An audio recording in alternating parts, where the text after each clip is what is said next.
A millionaire sits alone in the garden of his mansion. Each day he sees less. The fog in his eyes grows uncontrollably.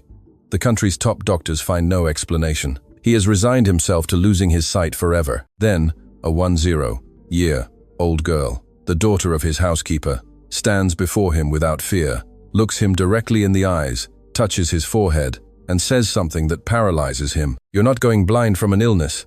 Someone is doing this to you." The millionaire feels as if a lightning bolt has struck him. Someone who could do that to him. The girl doesn't hesitate. She lifts her chin and adds the words that will shatter his world. "It's your wife. I saw her. She puts a white powder in your coffee every morning." From afar, the girl's mother freezes in terror. She wants to run, cover her daughter's mouth, disappear before it's too late, but it's already too late. The truth has just been unleashed, and like a wild beast, it will begin to devour everything. The story of how a 10-year-old girl exposed the darkest secret of a millionaire's mansion will leave you breathless. Months before the truth exploded in the garden, life at the Sterling mansion was a perfectly choreographed ballet of appearances. Each morning, the sun filtered through immense windows to illuminate marble surfaces and polished wood, reflecting a world without a speck of dust. Silence was the main inhabitant of the house. An expensive, dense silence, only interrupted by the echo of footsteps on pristine floors or the distant murmur of gardeners. In this sterile, opulent setting moved Maria Rodriguez, a shadow in a uniform. Her existence was designed not to be noticed. She learned to clean without making noise, to listen without seeming to hear, to exist on the margins of a life that was not her own. Her job was not just to maintain physical order, but also the invisible order of things. Not to bother, not to ask, not to exist beyond her function. She was a ghost, polishing the golden cage of others. At the heart of that cage, in an office lined with books he could no longer read, sat Arthur Sterling. The fog in his eyes had started as an annoyance, a frustration he attributed to tiredness or age, but the fog grew, voracious, relentless, devouring the edges of his world. Financial reports became undecipherable blurs, the faces of his partners featureless smudges. His empire, built with a keen vision, now slipped through the fingers of his broken perception. This impotence made him irritable, a wounded lion roaring in the solitude of his study. He had disconnected from his own business, and, unknowingly, from his own life, delegating more and more to Victoria, his wife, the only person who seemed to understand the depth of his growing darkness, and the only one who, he believed, had the patience to guide him through it. Victoria Sterling was the director of this theatrical production. Her role as a devoted wife was a masterful, award-worthy performance.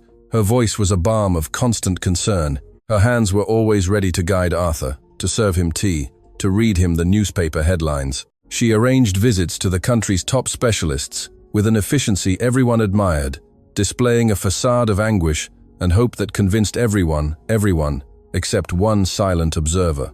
Maria, while cleaning the silver frames that held photos of a happiness that seemed posed, noticed cracks in the performance. A fleeting glint in Victoria's eyes when Arthur stumbled, an almost imperceptible tension at the corner of her lips when he complained of a new symptom.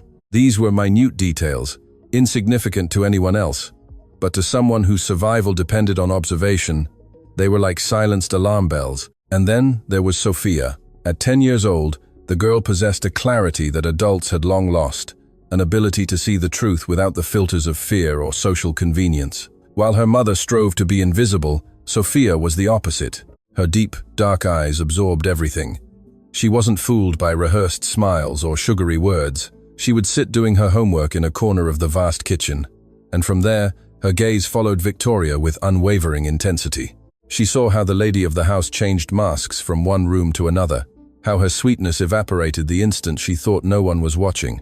Sophia didn't understand the complexity of what she saw, but her pure, infallible childlike instinct told her that something was profoundly wrong at the heart of that house. The strangest ritual was the morning coffee. It was a private, almost sacred ceremony that only Victoria could oversee. "No one knows how to make it the way he likes it," she would say with a charming smile if anyone, even Maria, offered to help. Each morning, she would lock herself alone in the kitchen. Maria, from the hallway, only heard the murmur of the coffee maker and the clinking of porcelain. Sometimes the door would close completely, a gesture that seemed excessive for such a mundane task. Maria told herself these were eccentricities of the rich, that it was none of her business, but the image of that closed door stuck with her, a small red flag in a field of forced normalcy. It was an open secret that no one spoke, a daily act wrapped in a mystery she didn't dare unravel. Protecting her job was more important than understanding her employer's oddities. Guilt, however, is a seed that grows in silence. Maria felt complicit in something she couldn't name. Every time Arthur, with a coffee cup in hand, remarked that the fog seemed denser that day, Maria felt a pang in her stomach. She watched Victoria respond with a perfectly acted sigh of compassion, stroking his arm and promising that a solution would soon be found. And in that caress, Maria saw not comfort, but an artist's signature on her work. She began to have nightmares, dreams where she tried to scream but no sound came out, trapped in the same fog that consumed the man of the house. During the day, she repeated to herself that she was just an employee, that her duty was to clean and be silent. But her conscience whispered that neutrality in the face of cruelty was a form of participation. One day, the tension materialized in a concrete scene. Arthur reached for a heavy book on a shelf, but his fingers failed, and the volume crashed to the floor with a thud that echoed through the house. Victoria rushed in with an exclamation of panic. "Arthur, darling, be more careful. You could have hurt yourself," she said, kneeling to pick it up. Her concern was so palpable, so overwhelming, that it seemed almost a performance for an invisible audience. But there was an audience from the doorway. Maria and Sophia saw everything. Maria saw the spectacle, the devoted wife caring for her incapacitated husband. Sophia, however, wasn't looking at Arthur. She was looking at the fleeting, almost imperceptible smile that played on Victoria's face for a split second before the mask of distress returned. It was an instant, but for the girl, it was a revelation. Conversations Maria overheard completed the puzzle. She heard Victoria talking on the phone with friends in a voice heavy with false exhaustion. "It's so hard to see him like this. The doctors can't find anything. Sometimes I think I'm going crazy." Each word was another brushstroke in the portrait of the martyr wife. Bills from luxury clinics and renowned specialists arrived at the house, and Victoria showed them to Arthur as proof of her tireless efforts, but the results were always the same. Vague diagnoses, inconclusive theories, no clear answers. Arthur's illness was a ghost no one could catch, a perfect medical mystery. For Maria, the mystery was not in the illness, but in the only person who didn't seem desperate to find a real cure, only to manage the appearance of the search. The contrast between material opulence and human emptiness was never more evident than during dinners and social events. The mansion filled with important people, laughter, and piano music. Arthur sat at the head of the table, a regal but absent figure, smiling at voices he couldn't associate with faces, participating in conversations whose nuances were lost in his visual haze. Victoria shone for both of them. She was the perfect hostess, charming, attentive, moving among guests and explaining her husband's tragic condition with discreet sadness. He was becoming an accessory in his own life, a dethroned king whose realm was now administered by his consort. Maria, serving canapés and refilling glasses, witnessed the most silent and cruel transfer of power she had ever imagined. And so the tense calm stretched for months, like a rope about to break. The atmosphere in the house was heavy, laden with unspoken truths and carefully maintained lies. Each day was a repetition of the last, a cycle of false care and growing dependence. Until that afternoon, as Maria finished cleaning the living room windows, she saw her daughter standing by the window, staring out at the garden. Sophia wasn't playing or reading. She was observing Arthur, sitting alone on the wooden bench, a figure of pure desolation against the sunset. In the girl's posture, there was a stillness and determination that chilled Maria to the bone. She felt a knot of panic in her throat. She didn't know what her daughter was going to do, but suddenly she understood that the time for being invisible was over. The storm was finally about to break. Maria's decision, that trembling, "Yes, sir, I saw it," was not an end, but the true beginning. It transformed the dynamic of the mansion overnight. The house, once a mausoleum of silence and appearances, became the scene of a silent conspiracy, a fragile pact forged between a blind millionaire, a terrified employee, and a brave little girl. Mornings took on a new choreography. Maria was no longer a shadow cleaning in the margins. She became Arthur's eyes and ears within his own fortress. While pretending to polish silver or adjust curtains, her attention was fixed on Victoria's every move, every whispered phone call, every unexpected visit. Her fear hadn't disappeared. On the contrary, it was now a constant companion, a cold knot in her stomach that tightened whenever Victoria's footsteps echoed in the hallway. But alongside the fear grew something new, a sense of purpose, the strange feeling that her invisibility, for the first time, held immense power. Arthur, for his part, began to change in a way that was almost imperceptible to the outside world, yet utterly obvious to those who knew the secret. He started seeking Sophia's company. She was no longer just the housekeeper's daughter, but an anchor in his world of fog and betrayal. He asked her to read him newspaper headlines, not with Victoria's monotonous, condescending voice, but with Sophia's childlike, serious intonation, which somehow made the words make more sense. They spent time in the garden, and the girl became his personal narrator, describing the colors of roses he could no longer distinguish, or the exact shape of a cloud passing across the sky. In Sophia's unfiltered honesty, Arthur found refuge, a small corner of truth in a universe built on lies. It was a strange relationship, born of darkness, but it was the most genuine connection he had felt in years. The bond between them strengthened with small, secret rituals. Sophia left drawings on his office desk, stick figures, representing a tall man with glasses and a small girl holding hands, safe from a shadowy figure, always in the distance. Arthur, though he couldn't see the details, ran his fingers over the pencil's relief on the paper and smiled a real smile, not the social mask he had worn for so long. He began asking the girl about her school, her dreams, her fears. He listened to her answers with an attention he had never dedicated to his financial director's reports.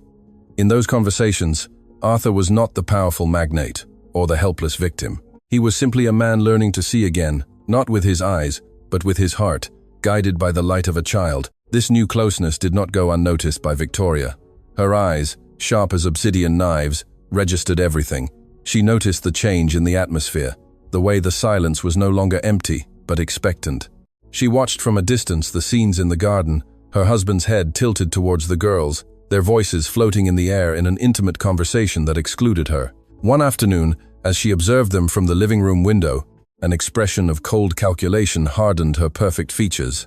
She didn't understand what was happening, but her instinct, the same one that had allowed her to orchestrate her cruel plan, told her that this girl and her silent mother represented a threat. The simple existence of that bond was a crack in the perfect prison of dependence she was building for Arthur. Victoria's first attacks were subtle, like the poison she used. Small comments thrown like darts at the breakfast table. "What a sudden interest you have in the help's daughter, darling. She's adorable, but you shouldn't spoil her." Or addressing Maria directly with a smile that didn't reach her eyes. "Maria, make sure Sophia doesn't bother Mr. Sterling. He needs to rest, not entertain children." Every word was a warning, a way to remind Maria of her place, to draw an invisible but impassable line between their worlds. Maria felt the threat in every syllable, lowered her head, mumbled, "Yes, ma'am," and felt fear steal her breath. She knew these weren't simple comments. They were the first maneuvers of a war she had no idea how to win. The tension in the house became almost unbearable. Maria moved with the panic of a trapped animal, aware that every gesture was watched. If she stopped to talk to Arthur for a minute longer than necessary, she felt Victoria's gaze fixed on her neck. If Sophia laughed too loudly in the garden, Victoria would appear out of nowhere with an excuse to take her away. The mansion had become an emotional minefield, and Maria had to navigate it every day, protecting her daughter, helping Arthur, and above all, surviving. The guilt for her initial silence had been replaced by the terror of the consequences of having spoken. Sometimes, in the solitude of her small room at night, she wondered if she had done the right thing, if it wouldn't have been better to remain a shadow, to remain invisible. Arthur, despite his blindness, was more aware than ever of the undercurrents running through his home. He felt Victoria's hostility in the tone of her voice, in the way her hands tensed on his arm when Sophia was near. For the first time in a long time, he began to fight back, albeit passively. If Victoria suggested Sophia should play elsewhere, he calmly responded, "No, leave her. Her voice calms me." If Victoria tried to dismiss Maria from the office with a veiled command, he would say, "I need you to stay, Maria. There's something I want to ask you." These were small rebellions, skirmishes in a Cold War, being fought in the mansion's drawing rooms and hallways. Each of these defenses was a risk, but also a declaration. He was no longer a passive pawn in his wife's game. Sophia's attachment to Arthur became even more evident, and with it, her silent defiance of Victoria. The girl no longer feared her. She looked Victoria directly in the eyes with a mix of distrust and accusation that unnerved the woman. One day, as Victoria served Arthur coffee, Sophia, sitting nearby doing her homework, said loudly and clearly, "My mom doesn't like others making coffee. She says everyone has their secret. The seemingly innocent phrase landed in the room with the weight of a stone. Victoria froze for an instant with the cup in her hand, her eyes darting a look of pure fury at Maria. It was an open declaration of war from the child, a way of saying, "I know what you're doing." From that moment on, Victoria knew she had to act more drastically. The first significant breach occurred a week later. Maria was cleaning Arthur's office when Victoria entered, closing the door behind her. The sound of the lock made Maria's heart stop. Victoria approached slowly, her expensive perfume filling the air, a glacial smile on her lips. "Maria," she began, her voice a silky, menacing whisper. "I've noticed that you and your daughter spend a lot of time with my husband. It's very kind of you, but I think you're confusing your place in this house." She paused, letting the weight of her words sink in. "Perhaps a change of scenery would do you good. I know a family in the countryside who needs help, far from the city. It would be a much more suitable environment for a child." The threat couldn't have been clearer: obey or disappear. Maria stood speechless, the cleaning cloth in her hand, feeling the ground open beneath her feet.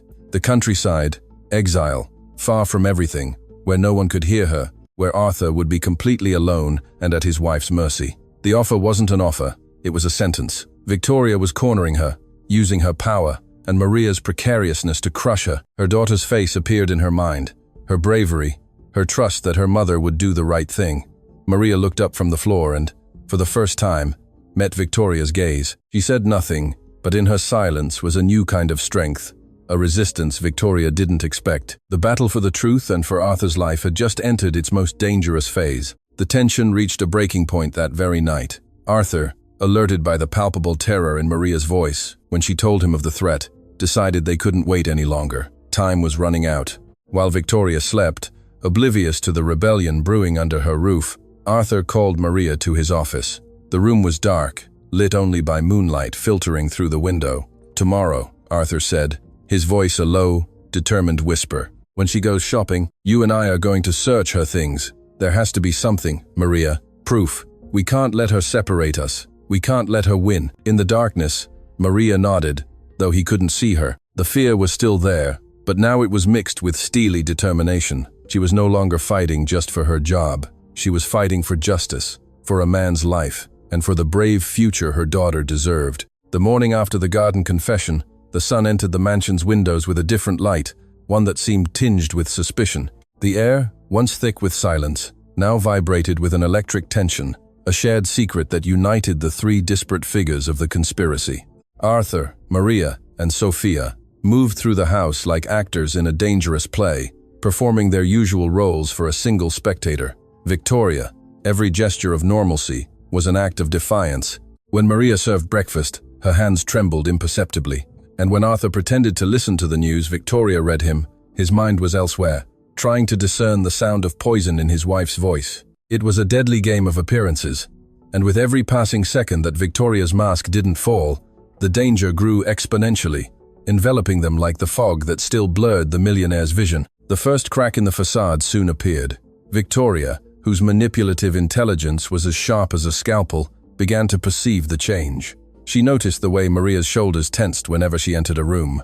She saw the glances exchanged between Arthur and the child, laden with an understanding that completely excluded her. The relationship between her husband and the housekeeper's daughter had gone from a curious distraction to a silent alliance and a united front against an enemy she didn't yet know they recognized. Victoria stopped making veiled comments and began to act. She separated Sophia from Arthur with increasingly forced excuses.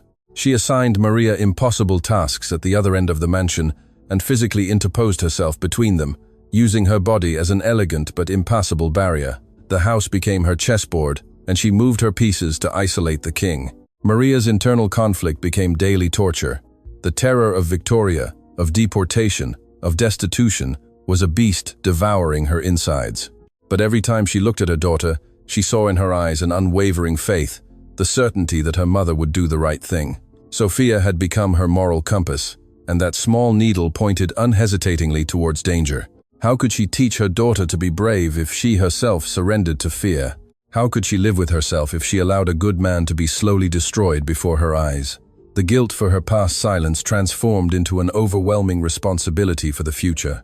It was no longer just about survival, but about deserving the admiration of the only person whose judgment truly mattered to her. Her invisibility had been a survival strategy, but now she understood that it was also a way of slowly dying. Arthur, for his part, felt the pressure of time like a noose around his neck. Every cup of coffee he refused with an excuse, every meal he barely tasted, was a small victory in a war he was losing. He knew they couldn't go on like this. The tension was tearing Maria apart, and Victoria's vigilance grew more suffocating each day.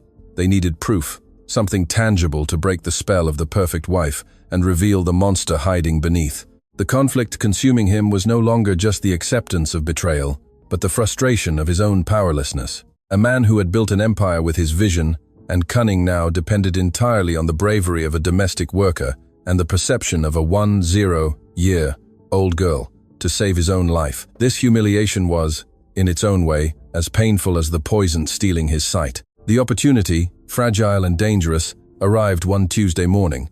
Victoria announced that she had a several-hour appointment at a luxury spa, one of her usual escapes to maintain her facade of serenity. As soon as the sound of her high-end car faded into the distance, a silence heavy with purpose fell over the mansion. It was now or never. Arthur, guided by the trembling touch of Maria's hand, ascended the grand marble staircase for the first time in months, without his wife's help. Each step was an act of faith. They were heading to the only place Victoria considered her personal sanctuary, the only space where she let down her guard, her private dressing room. Maria's heart beat with the force of a war drum, a sound she feared could be heard throughout the house. They were about to cross the final frontier, and both knew that if they were discovered, there would be no turning back. Victoria's dressing room was a temple dedicated to luxury and meticulous order. Rows of designer shoes, perfectly aligned leather bags, dresses organized by color. It was a space that reflected its owner's calculating mind. While Arthur remained by the door, acting as a useless but symbolic lookout, Maria began the search. Her hands, accustomed to cleaning and organizing, now moved with feverish urgency, desecrating that altar of appearance.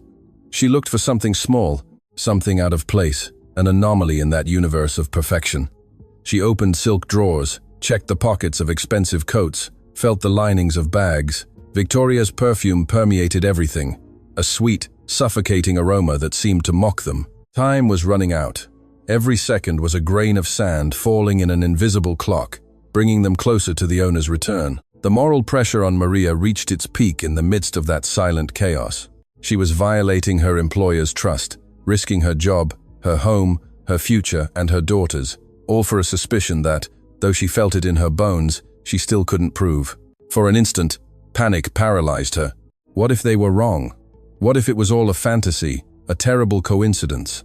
Victoria would return, discover the disorder, and fire her without hesitation, branding her a thief, a lunatic. The image of her and Sophia on the street, with nothing, hit her with the force of a punch.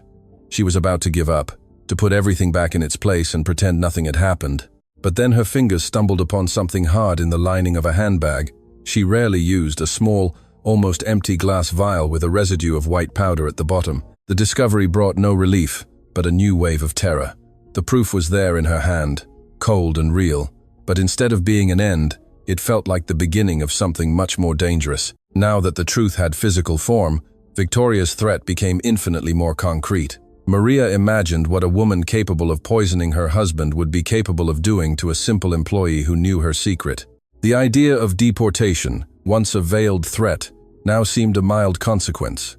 Maria looked at Arthur, who waited in the dim light, and knew she had to make a decision. She could hand him the vial, sealing her fate alongside his, or she could keep it, say nothing, and flee with her daughter before it was too late. Her survival instinct screamed at her to run, to disappear, to become the shadow she had always been. Arthur, sensing the change in Maria's silence, the tension emanating from her, knew something had happened. His physical blindness had sharpened his other senses, and he could perceive the woman's fear as a physical presence in the room. He understood that he had pushed her to a precipice, and that she was now hesitating on the edge of the abyss. He couldn't blame her. With all his wealth and power, he hadn't been able to protect himself. What right did he have to demand that she sacrifice herself?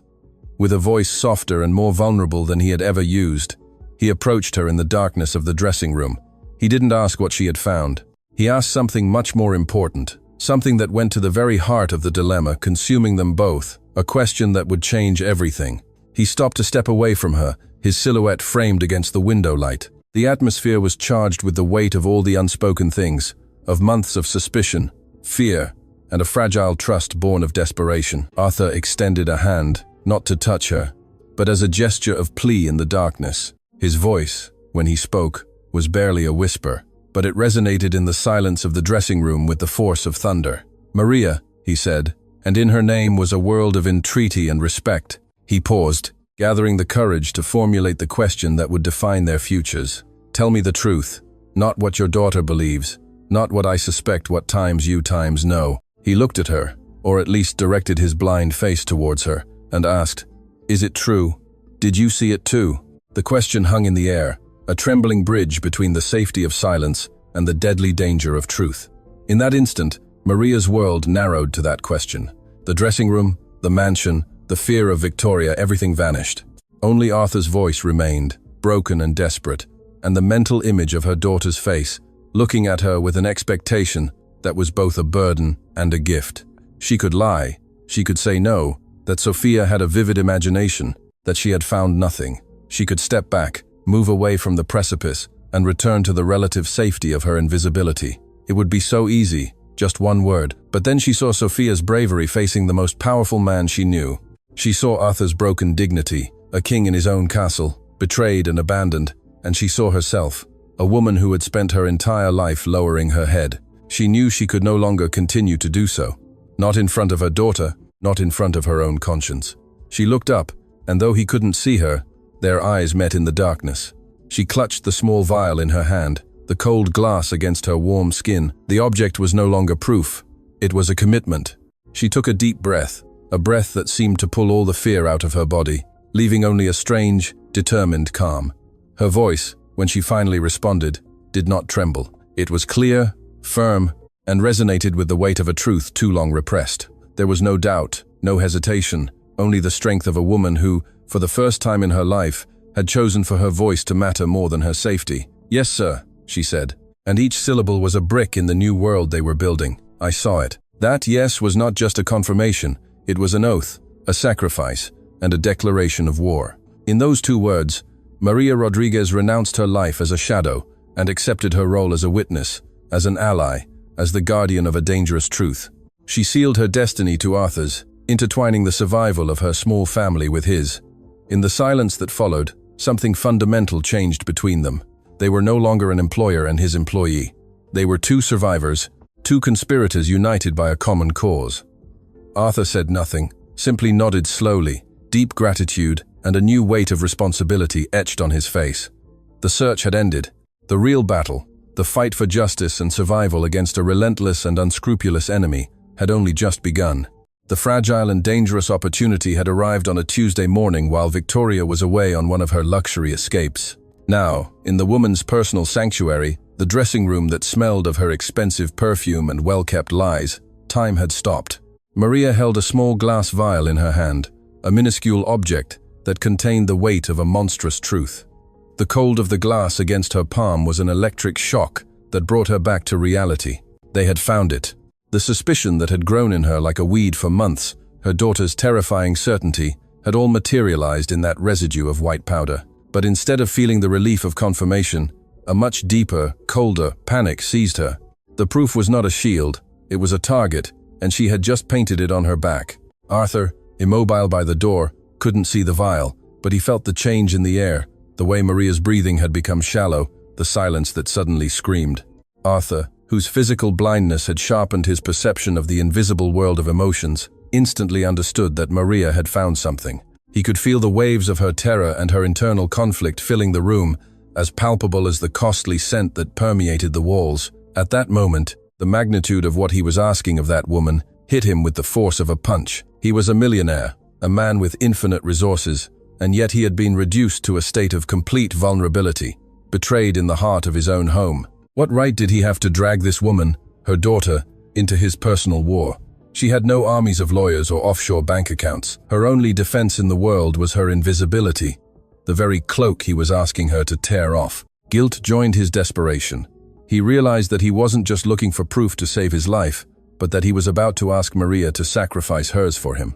With a slowness that betrayed the fragility of his purpose, Arthur moved in the dim light of the dressing room, advancing towards the almost imperceptible sound of Maria's breathing. The soft rustle of his shoes on the silk carpet was the only sound in a world holding its breath. It was not the step of a boss addressing an employee. It was the advance of a blind man in the darkness, groping not for an object, but for a soul, an ally, the only person in the world who could restore his light. He stopped a step away from her, feeling her tense presence, her fear and determination, fighting a silent battle. He extended a hand, not to touch her, but as a gesture of supplication, a bridge stretched over the chasm of their different worlds, as a plea from a dethroned king to the only person who could confirm that his kingdom was indeed being poisoned from within. His voice, when he finally spoke, was a whisper that tore through the oppressive silence. "Maria," he said, and in the way he pronounced her name there was no authority, but a naked plea, a total vulnerability.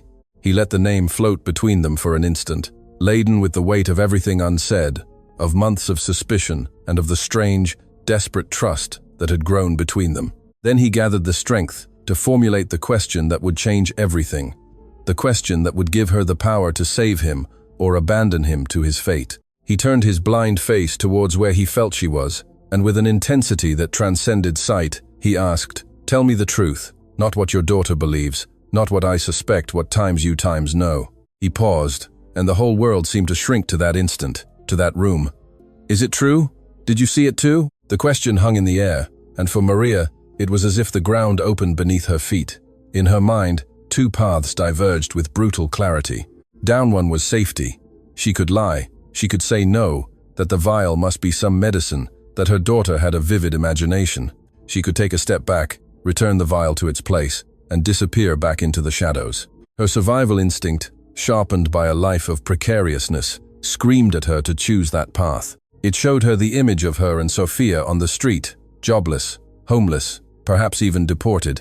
It whispered that her first and only duty was to protect her daughter, and the safest way to do that was to become invisible again, to forget what she had seen, what she now held in her hand. Cowardice at that moment felt like the purest form of maternal love, a strategic retreat to fight another day. But then, like a lighthouse in the midst of that storm of fear, Sophia's face appeared in her mind. She didn't see her scared, but looking at her with that unwavering faith, that absolute certainty that her mother was good and brave. She saw the courage of her 10-year-old daughter facing a powerful man to tell a truth that adults feared to whisper. She saw Arthur, a good and lonely man, being slowly devoured by a darkness orchestrated by the person who should love him. And she saw herself, a woman who had spent 38 years bowing her head, apologizing for existing, teaching her daughter by example that silence was the best armor.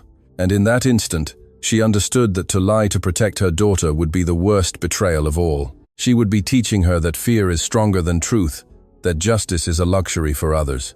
And she couldn't do that to her. She couldn't fail her like that. A subtle but seismic change occurred within her. The air, which seemed to have escaped her lungs, returned in a deep, firm gasp. Her back, instinctively stooped by years of servitude, straightened. She raised her chin, and though he couldn't see her, her eyes met his in the darkness, on a plane where vision was not necessary. She clutched the vial in her hand, and the glass object no longer felt like a condemnation, but like a weapon. It was her truth, her voice, her power. The fear hadn't gone. It was still there, a cold knot in her stomach, but it was no longer in command. For the first time in her life, Maria Rodriguez felt the weight of her own voice and discovered that it was stronger than the weight of her fear.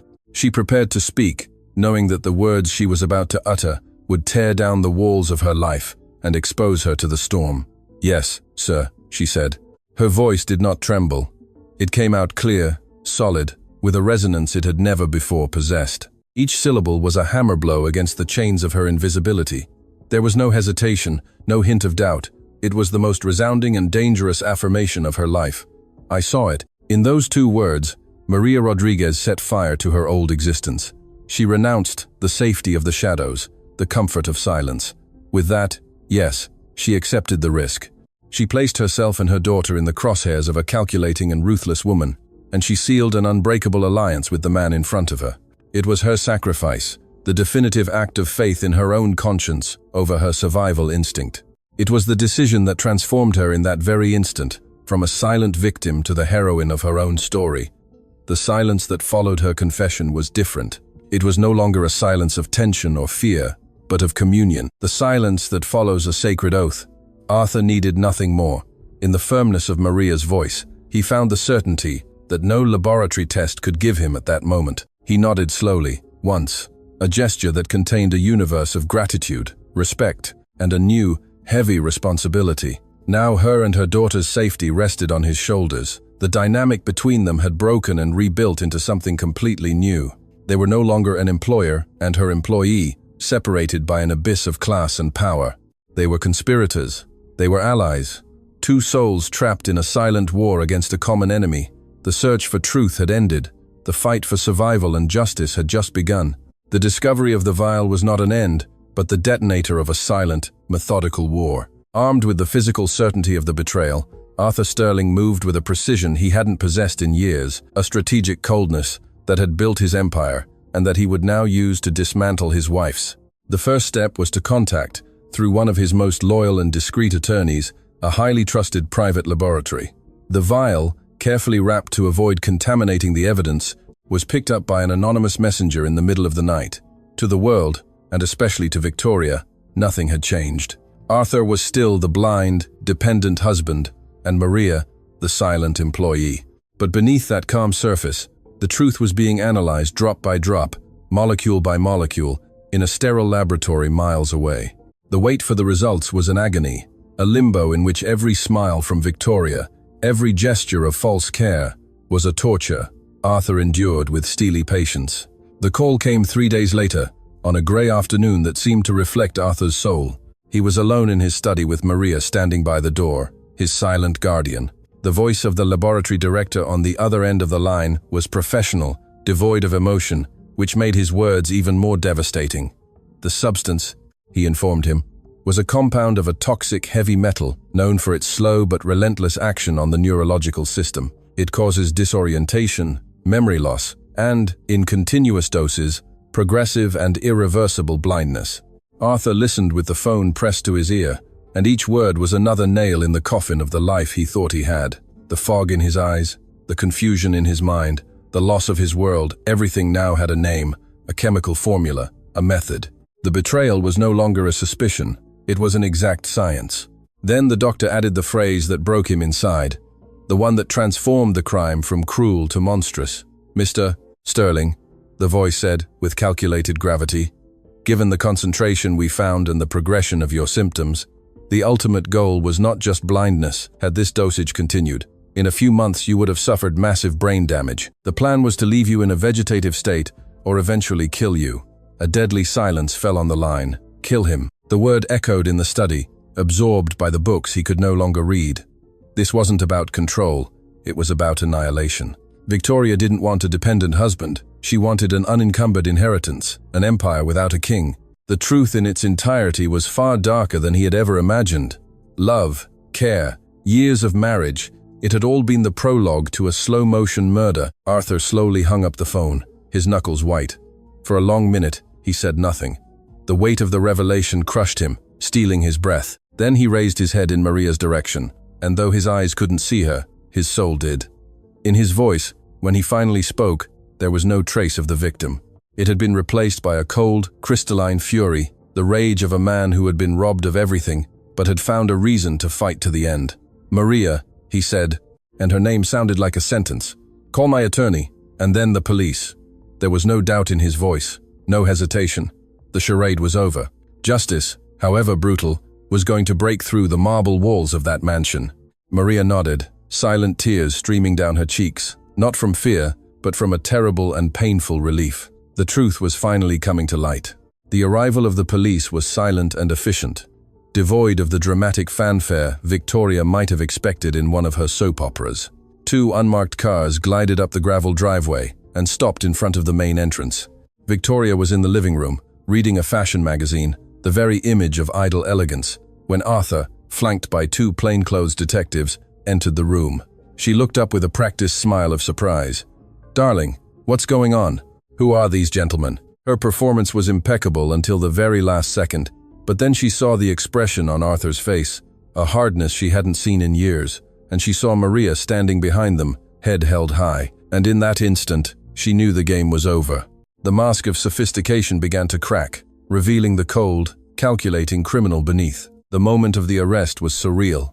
One of the detectives approached her and, in a calm voice, informed her that she was under arrest on suspicion of attempted murder. For the first time, Victoria lost control, her face contorted into a grimace of disbelief and rage. "This is ridiculous! Arthur, tell them they're crazy!" she shrieked, her voice losing its mellifluous tone and becoming shrill and ugly. But Arthur said nothing. He simply stood there, a blind witness to his tormentors' fall. As they read her rights and handcuffed her, her eyes desperately searched for an escape, a final manipulation, but found only the walls of the prison she herself had built. Passing Maria, she shot her a look of pure venom, a silent promise of revenge that she no longer had the power to fulfill. The woman who had filled the house with luxury and poison was escorted out, leaving behind only the echo of her lies. With Victoria's departure, it was as if a vacuum bell that had been over the mansion for years had suddenly lifted. The air seemed lighter, more breathable. The silence that remained was not the tense, oppressive silence from before, but one of peace, of cleansing. Arthur stood in the middle of the living room, listening to the sound of the police car driving away, taking with it the source of his darkness. And then, for the first time in a long time, he felt the fog within him, the emotional fog of denial, loneliness, and despair begin to dissipate. His physical blindness was still there, a brutal reminder of the betrayal, but his soul's blindness, the one that had prevented him from seeing the truth before him, had been completely cured the instant justice walked through his door. He turned slowly towards where he knew Maria and Sophia were. Sophia having joined her mother, hugging her leg, and in that moment he truly saw them, not as the employee and her daughter, two figures of service in the background of his life, but as the two most important people in his world. He saw the monumental courage it had taken for Maria to break her silence. He saw the incorruptible purity in Sophia's bravery. He understood, with a clarity that shamed him, that his vast fortune, his business empire, all his power, had been worthless in protecting him. He had been saved not by his wealth, but by the loyalty and decency of a woman he had barely spoken to, and the honesty of a child who saw him not as a millionaire, but as a sad man who needed help. The transformation within him was seismic, a complete re-evaluation of what it meant to be rich, to be strong, to be a man. He approached them, his steps unsure on the Persian rug, and for the first time it wasn't to give an order or ask for a service. He knelt, a gesture that shocked Maria to the core, until his face was at Sophia's level. He extended a hand, and with a delicacy he had never before shown, touched the girl's cheek, the same gesture she had made to him in the garden, closing the circle. "Thank you," he whispered, and the word was loaded with the weight of a debt he could never fully repay. "You saved my life." Then he looked up at Maria, and though he couldn't see her tear-filled eyes, he could feel her presence, her strength, her sacrifice to them both. It was not the end of the story, but the beginning of a new one, built not on material wealth, but on a foundation of trust, gratitude, and a painfully won truth. The mansion, once a cold mausoleum and a stage for betrayal, began to transform into a home. Arthur's first order as a new man was not for his stockbrokers, but for Maria. He asked her to sit with him, not in an employee's chair, but beside him on the sofa, as an equal. He offered her, not as a reward but as restitution, a position as manager of his household, with a salary that would guarantee her and her daughter lifelong security. And most importantly, he created a trust fund in Sophia's name, securing her education through college and beyond. It was not charity, it was justice. It was the explicit recognition that a person's worth was not measured by their bank account, but by the size of their heart and the courage of their voice. The mending had begun, and with it, the slow and difficult healing of a man who had learned to see in the deepest of darkness. The months that followed Victoria's arrest were a slow dawn after an endless night. The mansion, stripped of her glacial presence and expensive perfume, began to breathe again. Silence was no longer a symptom of oppression, but a blank canvas on which a new life was painted. Arthur began intensive medical treatment, and although the recovery of his sight was a long and uncertain path, the densest fog, that of his soul, had completely dissipated. Maria, for her part, moved through the house with a new lightness. The fear that had kept her stooped for years vanished, replaced by a quiet dignity. She was no longer a shadow gliding through the halls, but a fundamental presence, the pillar on which trust was rebuilt in that broken home. Justice continued its course in the courts, but the true sentence, the emotional one, had already been pronounced within those walls, freeing its inhabitants from an invisible prison. Arthur's transformation was the most profound. Stripped of the illusion of his perfect marriage, he was forced to confront his own emotional blindness. He understood with painful clarity that his empire, his contacts, and his fortune had been useless in protecting him from the most intimate betrayal. He had been saved not by his power, but by the decency of a woman he had barely looked at and the courage of a child who had seen his loneliness. This recognition both humbled and freed him. He ceased to be Mr. Sterling to Maria and Sophia. He became simply Arthur, a man who learned to listen, to be present. He spent hours talking with Maria, not to give orders, but to learn her story, her dreams, her fears. And in every conversation, he felt a respect and gratitude that eclipsed any business transaction he had ever made in his life. He was learning that true wealth was not accumulated, it was shared. The reparation was not only emotional, but also practical and tangible. One afternoon, Arthur seated Maria in his office, in the leather armchair reserved for his most important partners. With the solemnity of someone signing the most crucial contract of his life, he offered her the position of general administrator of his home and personal affairs, with a salary that guaranteed her lifelong financial security. But the most significant gesture was the creation of the Sofia Rodriguez Educational Fund, a trust account that would not only cover her education through college, but would give her the resources to pursue any dream she had. It was not an act of charity, but of justice. It was Arthur's way of telling them, "Your courage is invaluable, and from now on, this world, my world, will always recognize and protect you." For Maria, that paper was not a check, it was proof that her voice finally mattered. The dynamic of the mansion changed radically, becoming the home it had never been. The huge living rooms, once cold and empty, filled with laughter. Sophia ran through the hallways, and her childlike energy seemed to cleanse the last vestiges of past sadness. Arthur, guided by her, rediscovered his own house. He asked her to describe the paintings on the walls, the details of the architecture he himself had designed, but had never stopped to appreciate. They ate together at the large dining table, not as boss and employee, but as a strange and new kind of family forged in adversity and united by loyalty. Maria no longer served coffee with fear, but shared a cup with Arthur in the mornings, talking about the day ahead. Material opulence was still there, but now it was imbued with a human warmth that made it meaningful. The final scene of this transformation took place, appropriately, in the same garden where it all began.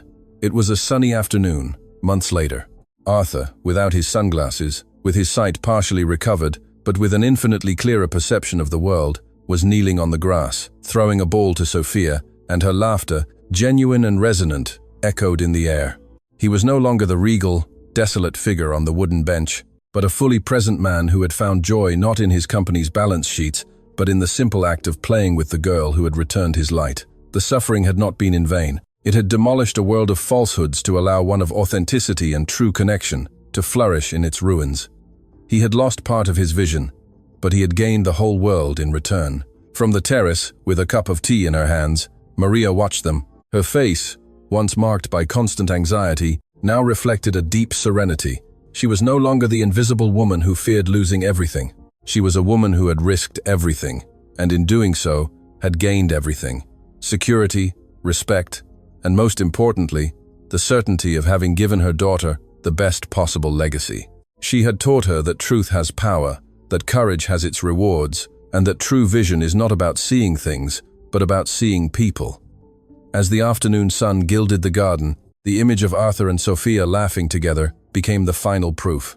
The emotional justice was complete. The silent heroine could finally rest, knowing that her voice had not only saved a life, but had built a future. A millionaire arrives at his mansion earlier than planned. He expects to find the usual silence, the painful sight of his two twin sons trapped in their wheelchairs, but what he sees completely paralyzes him. In the middle of the garden, his 4-year-old sons are standing, walking, and the one holding them is not an elite doctor or a millionaire therapist. It's the cleaning lady, the invisible employee he barely spoke to. Then one of the children takes a step, then another, and suddenly a pure, spontaneous, childish laugh erupts, a sound he thought lost forever. The children walk towards him, and as he falls to his knees, embracing them with tears on his face, a single question consumes him. How was this possible? How had she achieved what all his fortune could not buy? The story of how an invisible woman performed the miracle a millionaire could never achieve will break your heart. To understand the explosion of that moment in the garden, it's necessary to go back. Back to the days when silence was the only soundtrack of the Thornton mansion. Life there was measured in cold rituals and calculated distances. Each morning, the sun illuminated immaculate, empty rooms, living areas where designer furniture seemed like museum pieces no one dared to live in. Luxury was a golden cage, evident in the shine of marble underfoot and in the lonely echo of footsteps that resonated through endless hallways. It was a wealth that screamed success to the outside world, but on the inside whispered a story of abandonment. The air itself seemed stagnant, thick with the absence of laughter, of games, of the chaotic, vibrant energy that should fill a home with two small children. The house was not a home, it was a mausoleum of a family that had long ceased to be one. Michael Thornton was the absent king of this desolate kingdom. His office in the west wing of the mansion was his true home, an impenetrable fortress protected by a solid oak door that rarely opened. From there, he directed his declining empire, chained to the phone and computer, in a perpetual battle to avoid bankruptcy. His son saw him as a fleeting silhouette, a tense voice seeping under the door, talking about figures and deadlines in a language they didn't understand. He told himself that every hour of work was an hour dedicated to them, to securing their future. But the truth was a wound festering in the darkness of his sleepless nights. Work was not a means, but a refuge, a place where he could hide from guilt, from pain, and from the empty eyes of the two children. He had failed in the most fundamental way. For Ethan and Owen, the world was a landscape viewed from the height of their wheelchairs, a universe of baseboards, table legs, and half-open doors that promised worlds they couldn't access. Their days passed in suffocating monotony, moved from one room to another by efficient but emotionally distant caregivers who performed their duties without offering the comfort of a hug or the warmth of a loving word. The most expensive toys, piled up in corners, untouched, mute witnesses to a suspended childhood. The twins did not speak. They communicated with each other, with glances, with small gestures only they understood. Silence was not a choice, it was a shield, a wall they had built to protect themselves from a world that had snatched their mother and left them a father who was little more than a ghost. Into this emotional desert, Valentina Gomez arrived each morning like a silent shadow. She crossed the threshold of opulence in her humble uniform and worn backpack, an almost invisible figure in the vastness of the house. To Michael, when he encountered her, she was merely part of the furniture, the cleaning lady, a functional presence he barely acknowledged with a distracted greeting. But Valentina didn't just clean the dust from surfaces. With every movement, she observed the cracks in that broken family. She saw the unused toys, the untouched food on their plates, the sadness entrenched in the children's eyes. Her job was to maintain order in a house where emotional chaos reigned, and each day she felt the weight of invisibility, not just her own, but that of those two small beings whom no one seemed to truly see. What no one in that house knew was that Valentina's hands, now accustomed to cleaning products, had spent years learning to heal. She had been a pediatric physical therapist, a respected professional whose vocation was to restore movement and hope to small bodies. But life had dealt her a brutal blow. Her husband's illness had taken their savings, her practice, and her identity. Now, as she polished silver or scrubbed floors, memories of her old life assailed her like ghosts. The echo of her former patient's laughter, the sensation of a muscle responding again, the gratitude in parents' eyes. Seeing Ethan and Owen trapped not in their bodies, but in their pain, was a daily torture, a constant reminder of the professional she had been, and the gift she was forced to suppress. Days passed with suffocating regularity. Michael fought his financial battles, blind to the silent war raging in his own home. Specialists came and went, men and women of science who connected electrodes, performed tests, and spoke of post-traumatic blockages with a clinical coldness Michael found unbearable. He clung to the idea of a hidden injury, a damaged nerve, anything that had a physical, measurable solution, and above all, anything that didn't point to him as the culprit.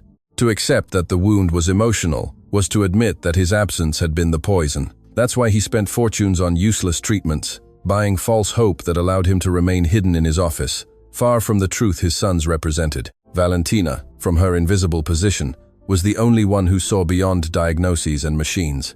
She observed the children with the trained eye of someone who understood body language. She noticed the almost imperceptible tension in Owen's back when he heard his father's car arrive, or how Ethan's toes curled when one of the caregivers spoke in too loud a tone. These were minuscule signals, whispers from a body that hadn't forgotten how to move, but was afraid to do so. She saw that their paralysis was not an incapacity, but a strike, a silent, desperate protest against loneliness and abandonment. And inside her, a battle began to rage between the fear of losing her precarious job and the irrepressible urge of her calling. One Tuesday morning, while cleaning the playroom, a sunbeam illuminated a small red ball that had rolled under a sofa. Without thinking, she picked it up. Ethan, who was in his wheelchair a few feet away, followed the movement with his gaze. His eyes, usually dull and distant, showed a fleeting spark of interest. It was an instant, nothing more. But for Valentina, it was a revelation, a door ajar in the wall of silence. In that small gesture, in that visual connection, she saw proof of what her instinct told her. Inside those quiet bodies, the children were still there, waiting for someone to kneel down to their level, not to examine them, but to play with them. The question was no longer whether to act, but when and how. The risk was enormous. She was a nobody in that house. She had no authority or permission. An accusation of overstepping her boundaries would mean immediate dismissal, the loss of her only income for her husband's medicines. Prudence screamed at her to keep cleaning, to keep her head down and stick to her job. But then her gaze met the twins, and in the depths of their sad eyes, she saw a reflection of her own pain, her own powerlessness. Her moral duty, the silent oath she had made years ago as a therapist, clashed head-on with her need for survival. The silence of the house was no longer just sad. It had become complicit, and she couldn't bear to be a part of it for another day. Thus, the decision took shape in Valentina's heart, not as a calculated plan, but as an inevitable necessity. It began with small, almost imperceptible gestures. A whispered song as she cleaned near them, a toy accidentally placed a little farther away to encourage a stretch, a gentle touch on a foot as she picked something up from the floor. Small acts of clandestine defiance against the apathy that reigned in the mansion.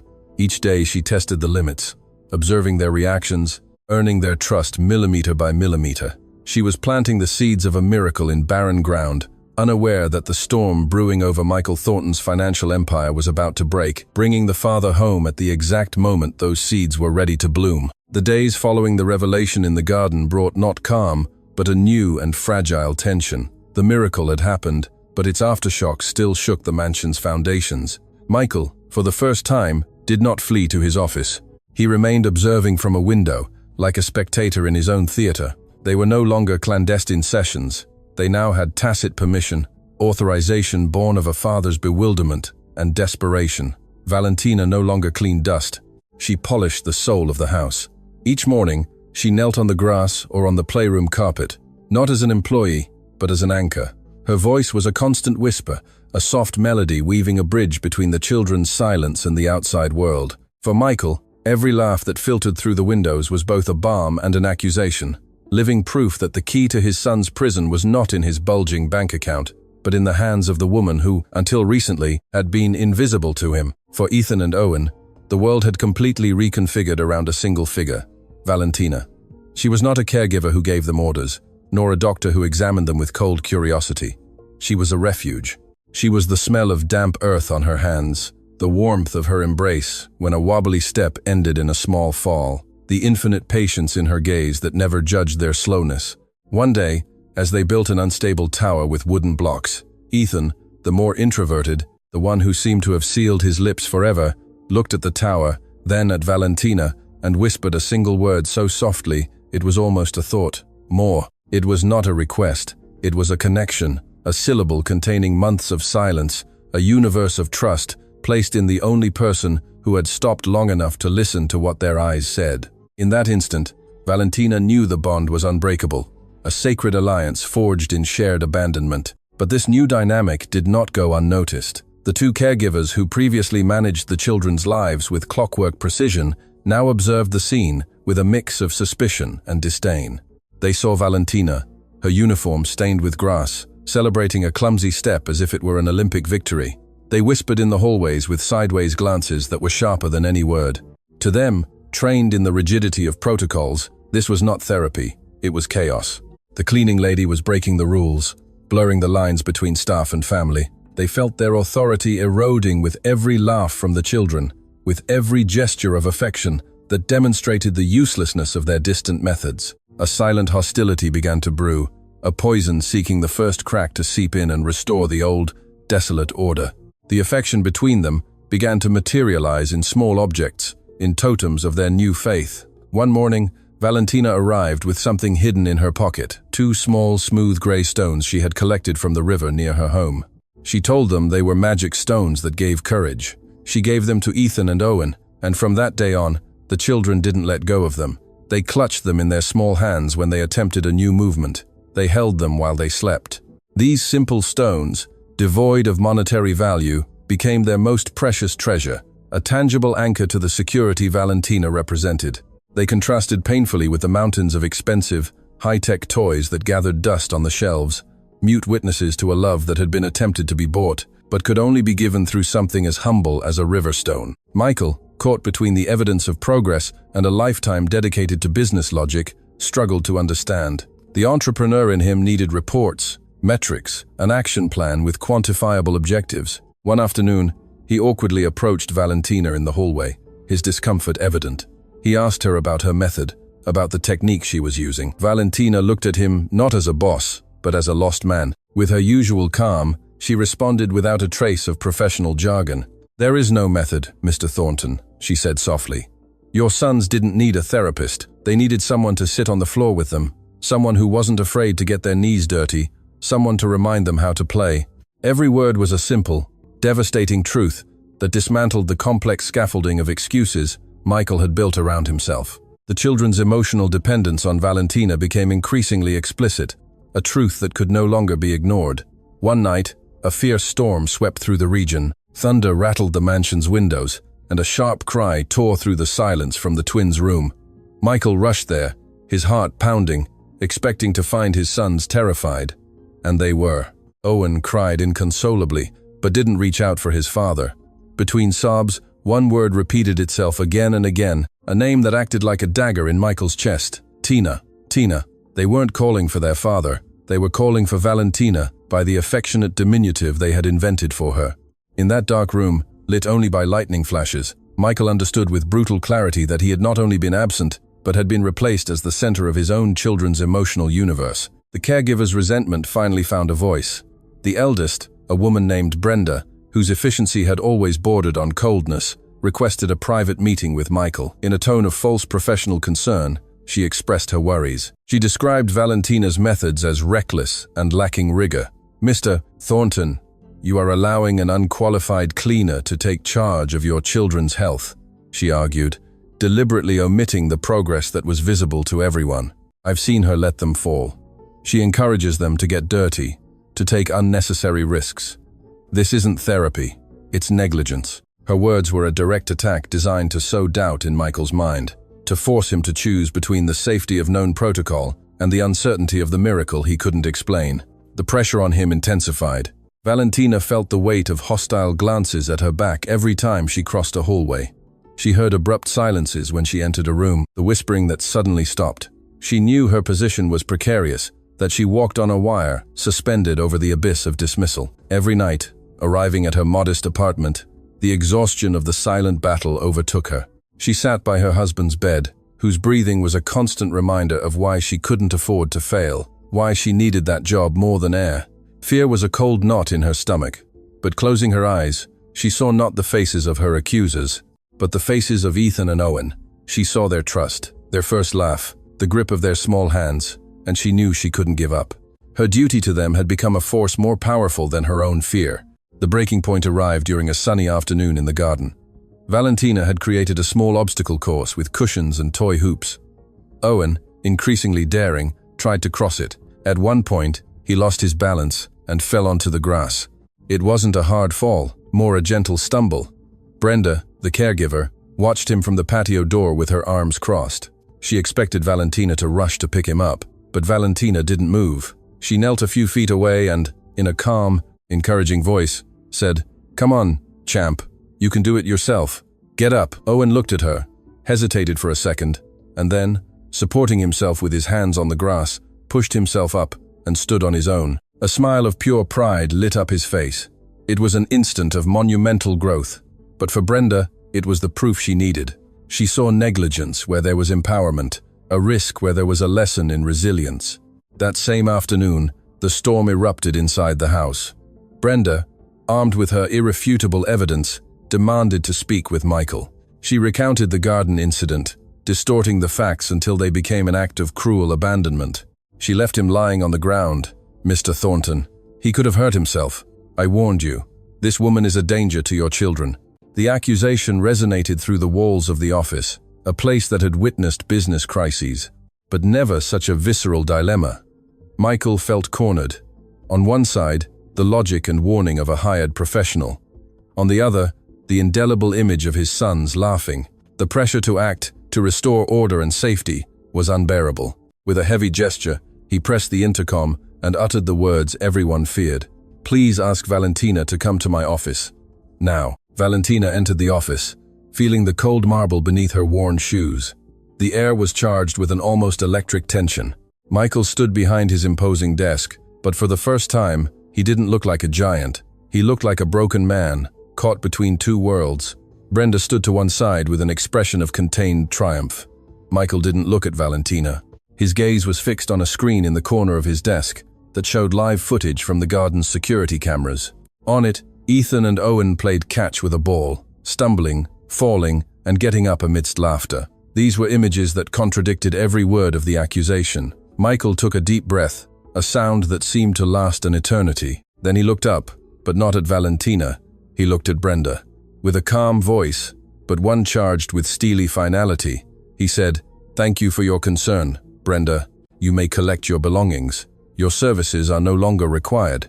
The echo of the door closing behind Brenda left a dense, almost solid silence in Michael's office. The air, once laden with accusations, now vibrated with a different tension, one of uncertainty and truths about to emerge.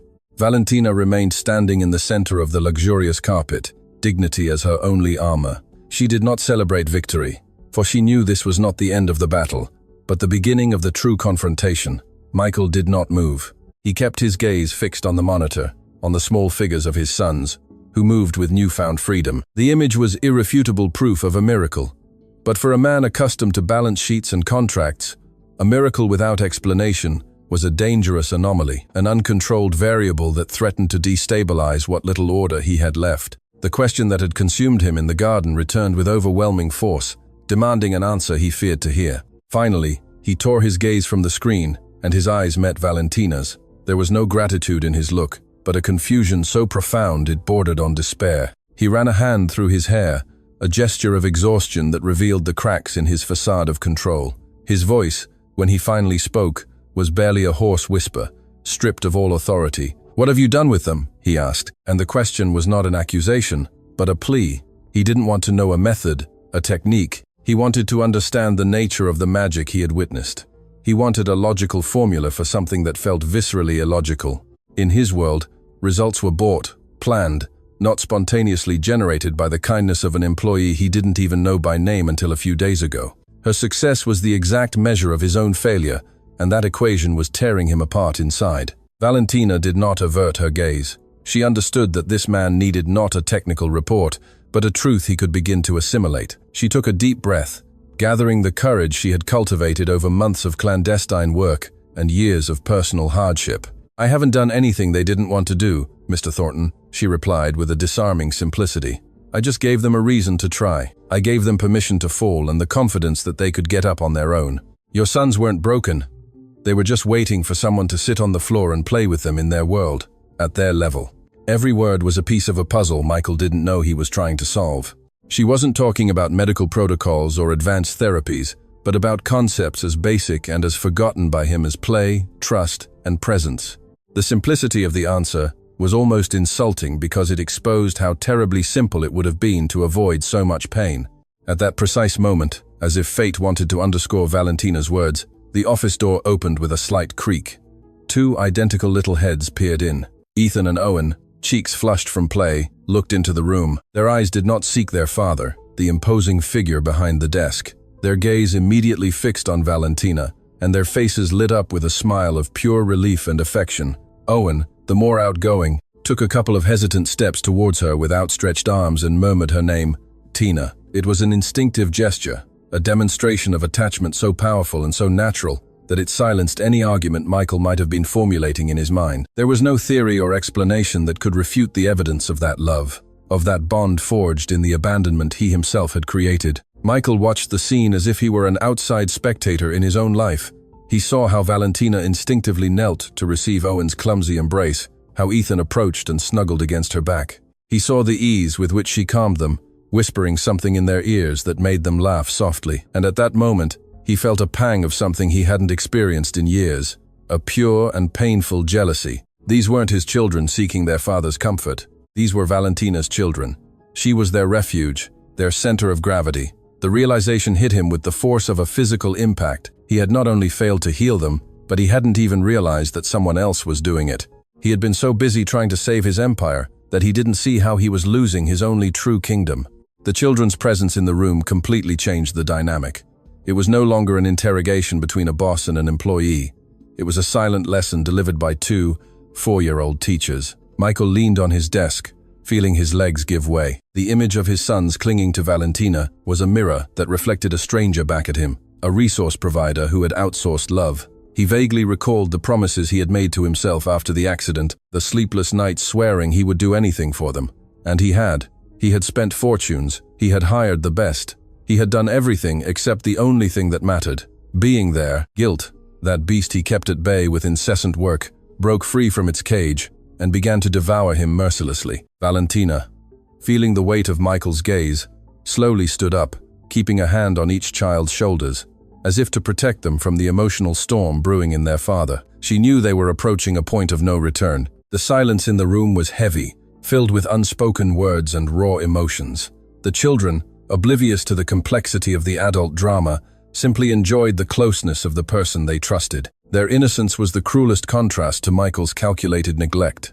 He was the architect of that desolation, and she, the humble worker, had come to rebuild the ruins with the only tools he had despised: time, patience, and affection. Michael's question when he spoke again was different. The tone was no longer confused, but one of incipient, painful surrender. He looked directly at Valentina, but this time he truly saw her. He didn't see the uniform or the cleaning lady. He saw the quiet strength, the wisdom in her eyes, the inexplicable ability to heal that emanated from her. "Who are you?" he asked. And in that question, everything condensed. He didn't want to know her name or her work history. He wanted to know where that strength came from, how it was possible that she, a stranger, had understood his children in a way that he, their own father, had never managed. It was the first time he recognized her as a complete human being, with a story and a value that went far beyond her function in the house. Valentina felt the ground beneath her feet become a little firmer. That question was the door she had been waiting for, the invitation to step out of the shadow of invisibility. However, she knew that the complete truth would be too much for him at that moment, a blow too brutal for a man already emotionally on his knees. She decided to give him only one piece, one that would force him to question everything he thought he knew about her and about himself. She looked at the children, then at him, and her voice, though soft, resonated with an authority she had never before used in that house. "I am someone who knows that the deepest wounds are not visible to the naked eye," she said, "and that to heal them, sometimes you have to kneel down and remember how to play." It was an honest but incomplete answer, a half-truth that would open more questions than it closed. The moral pressure on Michael became unbearable. Valentina's words were not a direct accusation, but they resonated like a verdict. Kneel down and remember how to play. He hadn't knelt in years, neither literally nor metaphorically. He had always operated from the height of his desk, from the pinnacle of his crumbling empire. The revelation of his own blindness was blinding. He realized that while he sought complex and expensive solutions, the answer had always been there in the simplicity of a gesture, in the humility of sharing the floor with his children. The woman standing before him had not only taught his children to walk, she was teaching him what it meant to be a father. The office, which had always been his sanctuary and refuge, suddenly became a cell. The walls seemed to shrink around him. He looked around at the business trophies, at the framed photos of a happy past that now seemed like fiction. Everything was meaningless. The financial crisis consuming him paled into a trivial concern compared to the emotional bankruptcy before him. Brenda's hostility, the doctor's warnings, his own excuses, everything faded, leaving only a naked and terrifying truth. He had been looking for the enemy in the wrong place. The true antagonist in his son's story was not an abstract trauma or a complex diagnosis. The antagonist was him. Valentina perceived Michael's internal collapse. With a gentle gesture, she guided the children towards the door. "I think they need some rest," she said, giving him space she knew he desperately needed. But before leaving, she paused at the threshold and turned one last time. Her gaze was no longer that of a fearful employee, but that of an equal, of someone who possessed a knowledge he yearned for. "When you're ready to hear the rest of the story, Mr. Thornton, you'll know where to find me," she stated. It was neither a threat nor a plea. It was a simple statement of fact, a promise that there was more to discover, a much larger and more transformative truth waiting to be revealed. With that phrase hanging in the air, Valentina left the office, closing the door softly behind her and leaving Michael alone with the echo of her words and the weight of his own conscience. He stood motionless in the middle of his now demolished fortress, his gaze lost on the closed door. The question was no longer what she had done, but what he was going to do now. The pressure no longer came from outside, from his creditors or his staff. It came from within, from a deep place where shame and a glimmer of hope fought for control. The conflict had escalated to its highest point, and Michael Thornton knew with terrifying certainty that the next conversation with that woman would not only change his son's lives, but would destroy or rebuild him forever. That decision, the one that would change everything, wasn't born under the pressure of Michael Thornton's accusing gaze in his office. It wasn't a reaction to being discovered. It was born weeks earlier, in the secrecy of a gray afternoon, in the heart of the loneliness that permeated the mansion. Valentina had reached a silent breaking point. Each day, the weight of what she saw became more unbearable. It wasn't just the dust on the furniture she cleaned, but the layer of sadness that suffocated Ethan and Owen. She saw them being pushed by caregivers who spoke to them as if they were objects, parked in front of a television no one watched. The children's silence was not peace. It was a mute scream, a language of abandonment that only she seemed willing to hear. Her conscience, that of the therapist who still lived under the cleaning uniform, refused to remain silent any longer. The fear of her job was a cold knot in her stomach, but the pain of being a passive witness to that slow childhood agony was beginning to be a far more lethal poison. The catalyst was a minuscule moment, almost invisible to anyone else. One afternoon, while cleaning the windows of the grand living room, she saw Ethan in his chair, his gaze fixed on a small red toy car that had fallen just out of his reach. She watched as the child's small body tensed, how his fingers clenched in a frustrated attempt to stretch his arm. She saw the yearning in his eyes, a spark of pure will, immediately followed by a wave of resignation that extinguished the light on his face. He gave up without even truly trying. In that instant, Valentina didn't see a child with a post-traumatic block. She saw a prisoner who had forgotten that his cell door was unlocked. She saw the reflection of her own life, a professional trapped in a uniform, a healer condemned to clean, a woman full of gifts that life forced her to repress.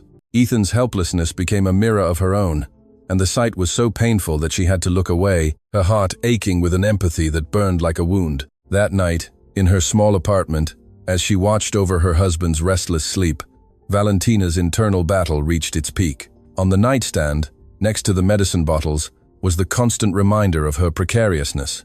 Losing her job at the Thornton mansion was not an option. It meant giving up her husband's treatment. It meant eviction. It meant falling into the abyss she fought to stay away from. Fear was a rational, deafening voice, shouting at her to be prudent, to keep her head down, to stick to her job. "It's not your problem," the voice whispered. "They're not your children. You're not paid to feel. You're paid to clean." But another voice, older and deeper, that of her calling, responded with an relentless force. It was the voice that reminded her of the silent oath she had made years ago, to use her hands not just to work, but to heal. The conflict was not between good and evil, but between two forms of survival, that of the body and that of the soul. The balance definitively tipped the next day. While tidying Michael's office, she found a bill on his desk from a Swiss clinic, astronomical figures for an experimental treatment that promised advanced neuromuscular stimulation. Valentina knew what that meant. More machines, more tests, more strangers poking and measuring two children whose only malady was loneliness. The irony was cruel. Michael Thornton was willing to spend a fortune searching for a physical solution to a soul's wound, while ignoring the simplest and most powerful remedy, one that cost no money: presence, affection, play. That bill was the final proof of the father's blindness, the confirmation that if she didn't act, no one would. She saw with crystal clarity that the children were trapped in a labyrinth built by their own father's guilt and denial, and that he kept adding walls instead of showing them the way out. Indignation, an emotion she hadn't allowed herself to feel in a long time, ignited within her like an inextinguishable flame. At that moment, a memory assaulted her with the vividness of the present. She saw herself years ago, in her old practice, kneeling on a colorful rug. In front of her, a small girl with cerebral palsy struggled to take her first independent step. She remembered the feeling of the girl's tiny hands squeezing hers, the fierce concentration in her eyes, the smell of disinfectant mixed with the perfume of effort, and then the miracle. One step, then another. She remembered the explosion of joy, the mother's emotional tears, and the feeling of fullness that had overwhelmed her, an absolute certainty of being exactly where she was meant to be in the universe. That memory was not a simple flash of nostalgia, it was a call from her true self, from the woman she had been and who refused to die under layers of fear and resignation. She realized that her identity was not in a diploma hanging on the wall, but in the ability to create those small miracles. And in the Thornton mansion, 2 miracles were waiting to happen. It was then, standing in the middle of a wealthy man's office, a man who didn't see her, that she made the irreversible decision. It was not an act of grandiose rebellion, but a silent, firm commitment, sealed in the solitude of her conscience. She looked out the window at the garden, where the 2 empty wheelchairs waited like 2 sentinels of sadness, and she made a promise to them and to herself. Starting tomorrow, she would no longer just be the cleaning lady. She would be a clandestine warrior of affection. She would use her work hours not just to polish silver, but to polish their spirits. She would transform the playroom into a secret therapy room, the garden into a training ground for hope. The fear was still there, a cold knot in her stomach, but it no longer paralyzed her. There was something stronger now, a sense of duty that transcended any employment contract. She knew she was risking everything, but she also knew that doing nothing would be a much deeper way of losing herself. The next day, the air in the mansion seemed the same, but for Valentina, everything had changed. It started with something small, an almost imperceptible act of defiance. While cleaning the playroom floor, she accidentally dropped a small rag ball very close to Owen's feet. Instead of picking it up, she knelt and, with a complicit smile, whispered, "Do you think you could pass it to me with your foot, champ?" Her heart pounded, expecting one of the caregivers to enter at any moment. Owen looked at her, first with surprise, then with a curiosity she hadn't seen in him in months. There was a tense silence. Valentina held her breath, and then she saw the child's foot move clumsily, pushing the ball just a few inches in her direction. It wasn't a big movement, but it was a response. It was a connection. It was the first brick of a bridge beginning to be built over an abyss of silence and abandonment. In that instant, she knew there was no turning back. That small push was followed by a reward worth all the risk in the world. A tiny smile formed on Owen's lips, the first Valentina had ever seen from him. It was a fleeting smile, almost a shadow, but for her, it was as bright as the sun. It was the validation she needed, the sign that her instinct had not betrayed her. That smile was the payment for her courage, a coin of incalculable value that no paycheck could ever match. From that day on, every hour of work became a double life. To others, she was the efficient and silent cleaner. In secret, in stolen moments when no one was looking, she was Tina, the magician who used feather dusters as magic wands and whispered songs as spells to awaken sleeping legs. Each clandestine session was another step on a dangerous path, a tightrope walk without a safety net. She was building a miracle behind everyone's backs, unaware that her act of faith would lead to an inevitable confrontation that would expose the deepest truth of that house. Thus, for weeks, Valentina wove her web of trust and affection in clandestinity. Every step forward made by the children was a secret victory, every new whispered word, a treasure she held in her heart. Her decision, born of desperation and empathy, had become a purpose that sustained her, giving meaning to the long shifts and constant worry for her husband. She was risking everything, not on a whim, but out of an unwavering conviction that love was the only physical therapy capable of healing a broken soul, and it was that same conviction that gave her the strength, weeks later, when she found herself in front of Michael Thornton in his office, not to apologize. Her true decision was already made. She didn't have to defend her actions because her actions had already spoken for her through the steps and laughter of 2 children who had returned to life. Her point of no return was not the confrontation, but the silent promise she made to herself in the midst of desolation. The days that followed were a limbo of tense calm. Michael, stripped of his businessman's armor, wandered through the mansion like a ghost in his own home. He observed from a distance, with a mixture of awe and shame, how Valentina continued her work with the children. These were no longer clandestine sessions, but the center of the house's life. But the visible miracle only deepened the invisible wound of his incomprehension. Finally, unable to bear the weight of the question gnawing at him, he waited for her one afternoon on the threshold of his office. It was not an order. It was a plea. "I need to understand." His voice, stripped of all authority, said, "Please, Valentina, tell me everything." He invited her in, not as an employee, but as the only person who held the answers that could save him from the shipwreck of his own conscience. The desk that separated them was no longer a symbol of power, but the table on which the most devastating truth of his life would be laid. Valentina sat across from him, a figure of calm amidst Michael's storm. She didn't begin with her own story, but with theirs, with Ethan and Owen's. With a precision that left no room for doubt, she described the diagnosis no specialist had wanted to see. "Your sons never had a problem with their legs, Mr. Thornton," she stated in a soft but firm voice. "Their paralysis wasn't in their muscles, it was in their hearts. It was a shield, a way to stop the world after the car stopped, after their mother left, and after their father disappeared behind the door of this office." Every word was a precise hammer blow demolishing the foundations of Michael's denial. It wasn't an opinion, it was a clinical diagnosis delivered with the empathy of someone who had seen that same wound in dozens of children before. He listened motionless, feeling the air become unbreathable. She continued, and her voice became heavy with the weight of months of silence and risk. "I had to do it in secret," she confessed, looking him directly in the eyes without a trace of fear. "Because I knew you never would have listened to me. To you, I was invisible. I was the uniform, the hands that cleaned the dust. If I had told you your sons only needed affection, that the cure for their trauma was as simple as playing on the floor, you would have fired me for insolence." This truth was the sharpest of all, because it spoke not only of the children's condition, but of his own. It confronted him with his blindness, with his prejudice, with the arrogance of a man who measured people's worth by their status and not by their essence. Michael lowered his gaze, unable to meet hers. The reflection staring back at him was that of a fool, a blind king in his golden castle. It was then that Valentina handed him the final piece of the puzzle, the one that would reconfigure his entire reality. "I am not just the cleaning lady," she said, and for the first time, a tremor of wounded pride seeped into her voice. "I am a pediatric physical therapist. I had my own practice, a life, but my husband fell gravely ill. The treatments took our savings, our house, everything. I took this job because it was all I had left, the only way to pay for the medicines that keep him alive." The revelation fell into the officer's silence with the weight of a slab.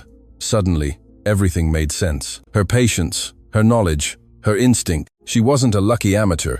She was a professional, stripped of her identity, a healer forced to hide her gifts under a veil of humility to survive. Michael's world crumbled. Shame was a wave that drowned him, a fire that consumed the last vestiges of his pride.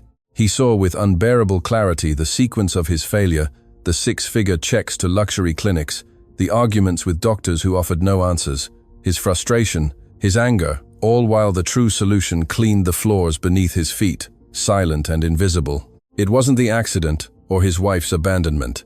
The true poison that had paralyzed his sons had been him, his absence, his blindness, his inability to see beyond labels. He had hired a top-level expert to scrub his bathrooms, while his sons withered in loneliness, just a few feet away. The irony was so cruel, so devastating, that he felt like screaming until his voice gave out.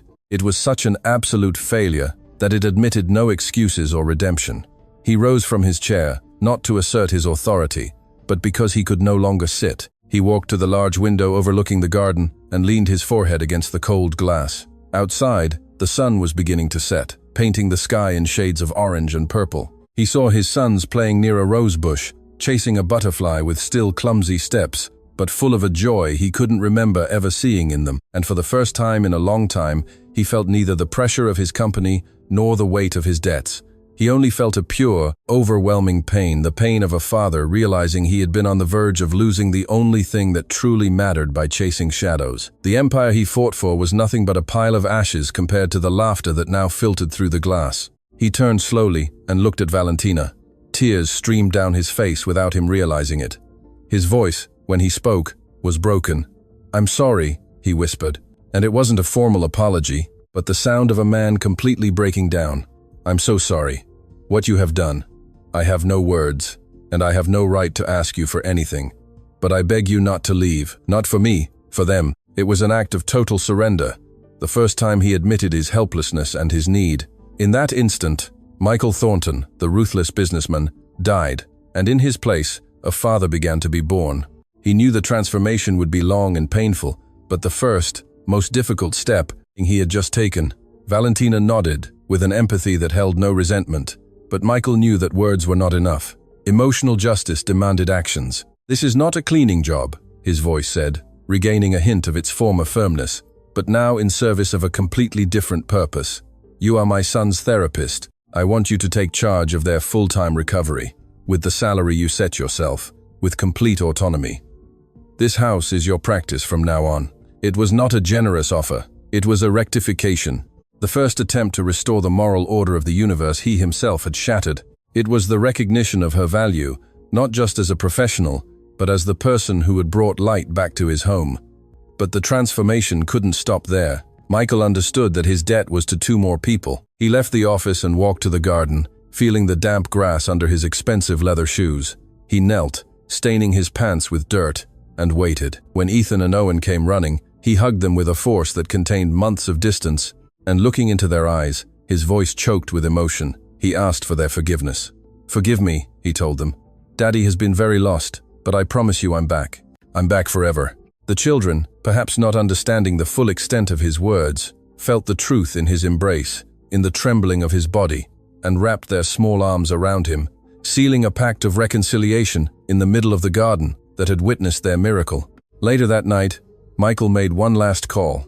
It wasn't to his investors, but to the hospital where Valentina's husband was admitted. In a clear, decisive voice, he took responsibility for all treatment expenses, past and future. He didn't present it as an act of charity, but explained to a surprised Valentina that it was an investment. "You are investing in my son's lives," he told her. "Allow me to invest in your families. It's only fair." It was an act of reparation, an attempt to balance the scales.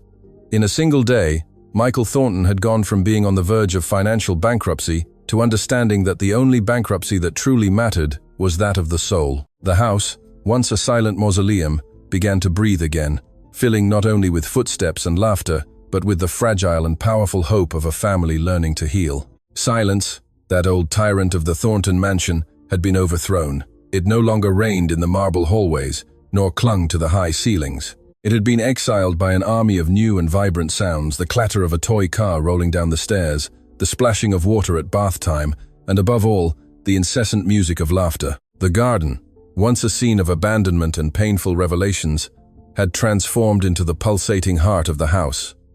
There, Ethan and Owen no longer took hesitant steps. They ran. They chased balls with the desperate energy of those reclaiming stolen time. They stumbled, fell on the soft grass, and picked themselves up, knees stained with dirt and faces lit by a pure, wild joy. Their bodies, freed from the prison of trauma, moved with the clumsy and perfect poetry of childhood, rewriting each day the story of their own rebirth on that lawn, which was now sacred ground. Michael Thornton had become an expert in the art of kneeling. He often returned from work at a decent hour. He would loosen his tie before even entering the house and head straight to the garden, where he would drop onto the grass, regardless of his designer suit. He had discovered that true success didn't smell of new leather or contract paper, but of damp earth and the scent of his son's hair when he hugged them after a long day of play. He learned to build forts with cushions, to interpret the growls of an imaginary dinosaur, and to listen. He listened to their stories, their fears, their dreams. He was no longer the absent king in his business castle. He was a father present in the small but infinite kingdom of his children. Every shared laugh was an act of redemption. Every scraped knee he tended was a way of healing his own, finally understanding that human connection was the only asset that would never depreciate. Several miles from the mansion's opulence, in a modest neighborhood, a newly installed glass door gleamed under the sun. Above it, simple but dignified letters announced, Valentina Gomez, Pediatric Physical Therapy Center. With Michael's financial and logistical support, Valentina had regained not only her profession, but her name.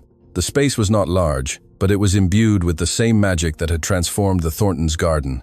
Walls of vibrant colors, therapeutic toys scattered on soft rugs, and an air of hope that permeated upon entering. She was once again the woman who used her hands to heal, who found the hidden language in a tense muscle, who celebrated a finger moving again as the greatest of victories. Her invisibility had ended.